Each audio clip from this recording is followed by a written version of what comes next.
And welcome back as our Bloomington Town Hall continues from Upland Brewing's wood shop in Bloomington. Well, more than 50 tech companies call Bloomington home today. City planners believe in order to grow that number and diversify, a live-work-play environment needs to be created. Enter a 65-acre certified technology park. A big step in developing that tech park is already happening with the Trades District, a place to innovate, attract, and job create. For more on this ambitious tech mixed-use project and the economy in general, pleased to welcome Bloomington Mayor John Hamilton. And Mayor, welcome to the program. Great to be with you, Gary. Thanks. I got to ask you your take generally on the Bloomington economy as we sit here today. Well, you know, the city of Bloomington's doing well, I think, overall. Employment is good. Real estate market's very strong, strongest in the state. We're blessed with Indiana University and IU Health and Cook and large employers. But we got to make sure we're moving forward too. This economy used to be a old manufacturing economy. We got to move into the new age. Yeah, and as we were talking off camera, you view that transition from old economy, you know, GE, RCA, Otis, and other older line manufacturers into the new economy as the biggest challenge maybe facing the economy. You know, it is a big challenge. We have a very educated workforce. We have a high quality of life. I always remember my old boss, Lieutenant Governor Frank O'Bannon, saying, you know what really makes a choice for a company to locate is where the CEO wants to live. Have a city where people want to live, and the economy will grow and develop. And so we've done a good job of that. But we got to have the new economy here too. Yeah, and a big part of that new economy and that vision here in Bloomington is just a short distance from where we are today. This 65-acre certified technology park. Talk about that. It's already begun, if you will, with the Trades District. It is. So my predecessors in the mayor's office helped structure that. We now have 12 acres that the city owns right in the heart of Bloomington.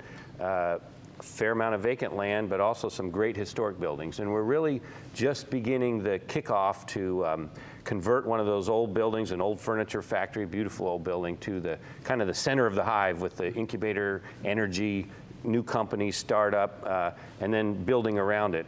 One of our companies is going to put world headquarters of their design and management. TASIS has committed to come downtown, and we're talking to others about it.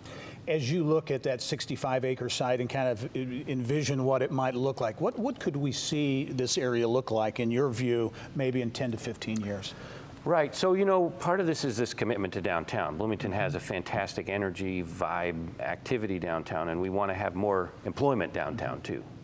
So live, work, play, the new economy, emerging companies, creative class. We have IU, you know, we've got Indiana University that's turning out brilliant people all the time. We have these startup companies that are emerging. Most of Bloomington has no idea who they are, what they're called.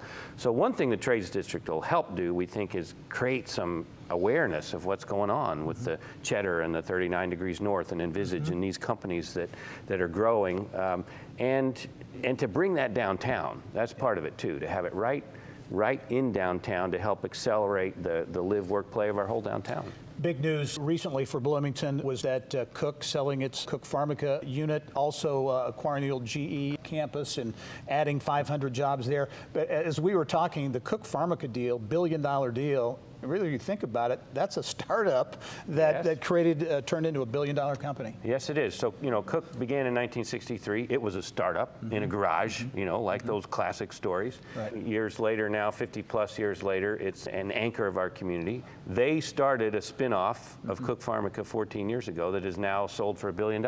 That's a unicorn, I think we call it. You know, that's not common.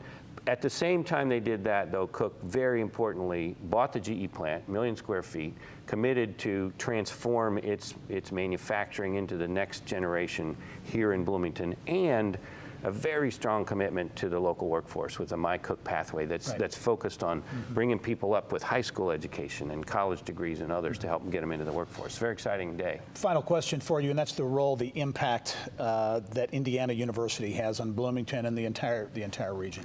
Well, it's our biggest employer. You know, Daniel Patrick Moynihan once said, if you want to have a great economy, start a great university, wait 200 years.